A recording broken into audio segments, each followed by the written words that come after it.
Welcome back to Hey Dad RC, and today we're going to take a look at the all-new Redcat MT18 1/18 scale solid axle monster truck.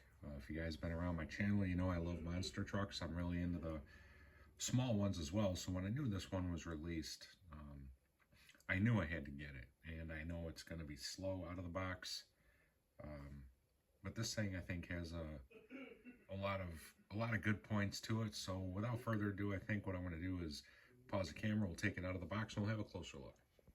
So before we take a quick look, I gotta say, I, not 100%, but I still support Tower Hobbies with a good lot of my purchases, and that's who I went through for this one here. And it's not a huge deal, but I ordered the red one.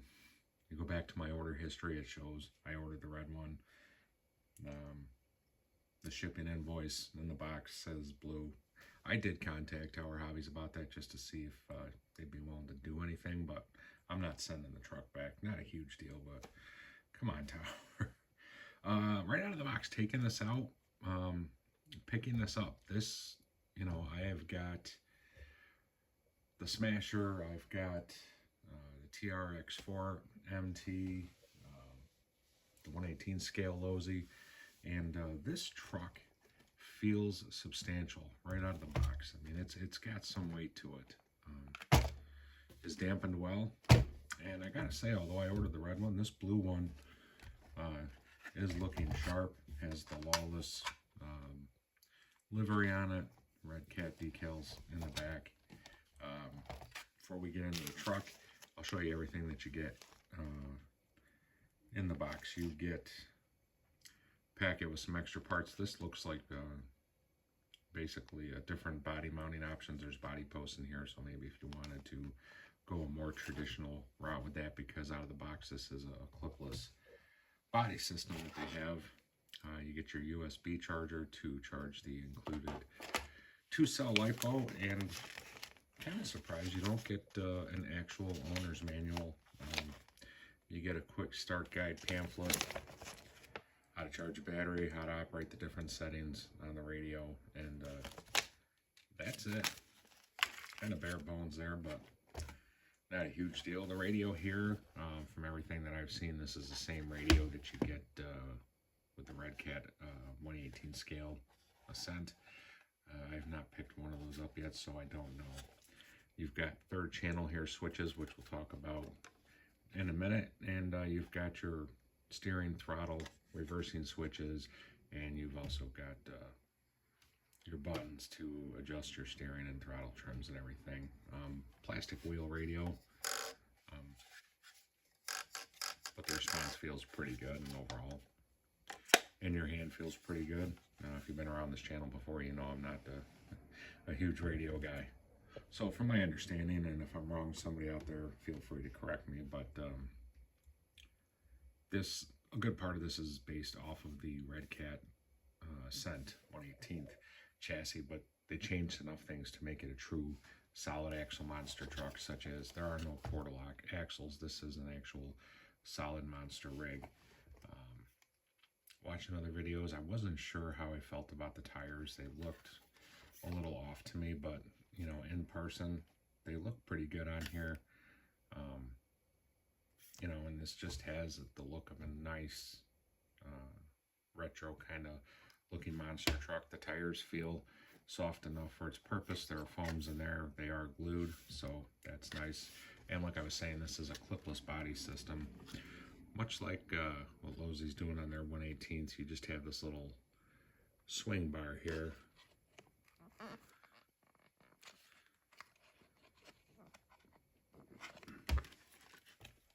I'm having a bugger of a time getting it. Took me a second, but we got there. So you turn that, and then the body tilts up and off. And, you know, as part of their body mounting system, you actually get some nice plastic pieces that just make the truck look a little bit better, like the front grille there. This truck features oil-filled shocks. They are not adjustable, but they are aluminum capped, which Redcat seems to include on even their most basic vehicles. I always thought over the years that was a pretty good touch. Decal plating on the side is also a nice touch. Just, you know, kind of gives it more that authentic monster truck look. You got your headers, you know, plastic headers coming down on the sides. Battery is a Hexfly 750 milliamp hour 2-cell LiPo.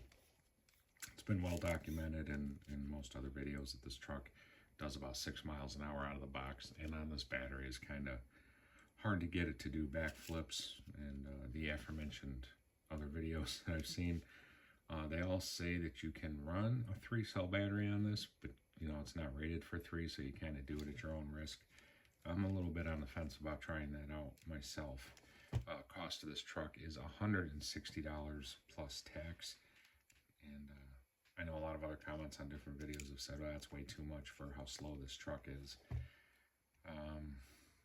You know, I spent $200 on the TRX-4 MT, and out of the box, that truck to me is quite a disappointment, not only with how slow that it is, but the constant squeakiness of the tires when you're driving it. And I understand you have to pay for that authentic body licensing, but I think Traxxas could have done a far better job out of the box with the truck itself for $200.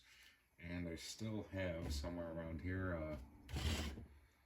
somewheres, I got that Endura motor that I need to put in there. I just haven't gotten around to it. And this is a receiver ESC combo type unit. They call it the R3C-MT. And there are 3 channels, which is good because this truck, one thing that I think Redcat did very nicely was here in the rear. This is all set up for rear wheel steer. All you have to do is pick up another servo. You take this little plate here off, pop that out, you pop your servo in, and you can use the stock radio to set up 4-wheel steer. So the only additional purchase you have to make is going out and buying the servo. I thought that was an excellent choice by Redcat. I mean, would have been nice to see him maybe do that straight out of the box, but I can't complain about that. It's going to be real easy to convert this to 4-wheel steer. I do plan on doing that, and plenty of other videos have also said in order to get rid of that forward brake reverse, if you're trying to do monster truck stunts, if you have an FMS radio laying around, it's easy enough to bind that radio to this truck, and that way you can go straight from forward into reverse. It'd be easier to do headstands like that. I do have a radio like that laying around here somewhere, but I don't anticipate using it. If I can get 4-wheel steer on this with the stock radio, I'm plenty happy with that. Looks like adjustable upper mounting positions for your shocks as well. These are metal internal gears, I believe. But yeah, overall, this is just a nice looking little truck. And this unboxing video is already going longer than I wanted to. There's already a ton of videos out there on this new release. But, you know, when it first came out and I was watching videos and I saw how slow it was, my thought was, oh man, I think Redcat missed the mark on this. And I kept watching videos, and I'm like, well, Jeremy, you love monster trucks. You would like the small ones, even though some people are starting to complain that the small market, they're getting too out of hand with it. Personally, I love it. Winter's coming. You can stay indoors, rock these cars out indoors without going outside and freezing your butt off. Price points are usually well in line. You're not going to pay an arm and a leg. I had to get it. One of the reasons was this past week I sold a few RCs, so I had some money to buy some new stuff. I bought this. I bought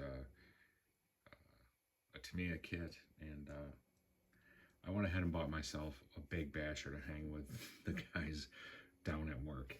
But I think what I'm going to do is I'll pause this.